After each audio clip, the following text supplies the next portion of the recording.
ما تنسوش تشتركوا في القناة وتفعلوا زر الجرس عشان يوصل لكم كل جديد ومميز وسهل من قناة سحر المطبخ والإبداع. أهلا بيكم في فيديو جديد من فيديوهاتنا المميزة. معانا النهاردة وصفة لأصحاب الذوق الرفيع. معانا رول الفراخ اللي محشي بالخضار. معانا خضار كوسة وجزر مقطعينهم صوابع، حتة زبدة هنشوح فيها الجزر الأول علشان الجزر بياخد سوا عن الكوسة. أول ما يدخل الجزر في السوا بنضيف عليه الكوسة. هنشوح بس الجزر الأول تشويحة كده في حتة الزبدة ونظبط الدنيا معاه، وبعد كده أول ما دخل على السوا هو زي ما احنا ملاحظين في الفيديو حطينا الكوسة بتاعتنا وهنقلبها ونشوحها وواحدة واحدة علشان الصوابع بتاعتنا ديت ما تتكسرش مننا، لأن احنا عايزينها زي ما هي سليمة. شوية ملح وشوية فلفل وتقلبتين كده صغيرين وخلاص كده هيدخل على السوا وتبقى الدنيا اخر تمام. وزي ما قلنا بنقلب واحدة واحدة.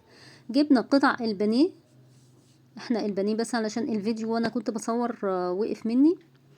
القطع البانيه بتاعتي فردتها وحطيتها جنب بعضها كده على قطعة من الاسترتش الغذائي، وابتديت احط زي ما احنا ما شايفين في الفيديو الخضار بتاعي، وبلفها رول في البلاستيك بتاعي برضك، وهقفل عليها بالبلاستيك كويس علشان ما تفكش مني زي ما انتم شايفين كده في الفيديو بالظبط.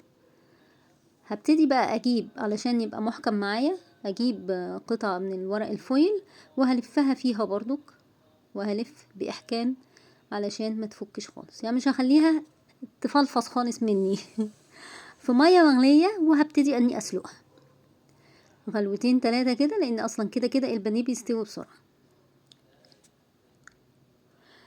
بعد ما استوت هخرجها من ورق الفويل والورق البلاستيك بتاعي، وهبتدي احطها في الدقيق، ابدرها كده بالدقيق الاول، وبعد كده احطها في البيض، وبعد ما احطها في البيض هخرجها من البيض واحطها في البقسماط بتاعي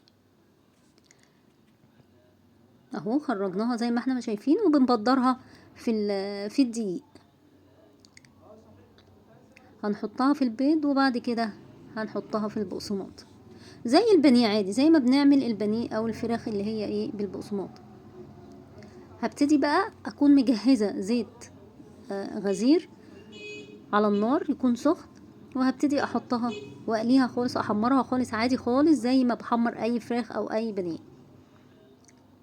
بسم الله. هحمرها تحمير عادي باللون اللي احنا عايزينه. ما زودش فيها السوا او الحمار قوي علشان ما تتحرقش مني. وبعد ما قطعناها وجهزناها قدمناها مع رز بسمتي اصفر. ما تنسوش تشتركوا في القناة وتفعلوا زر الجرس.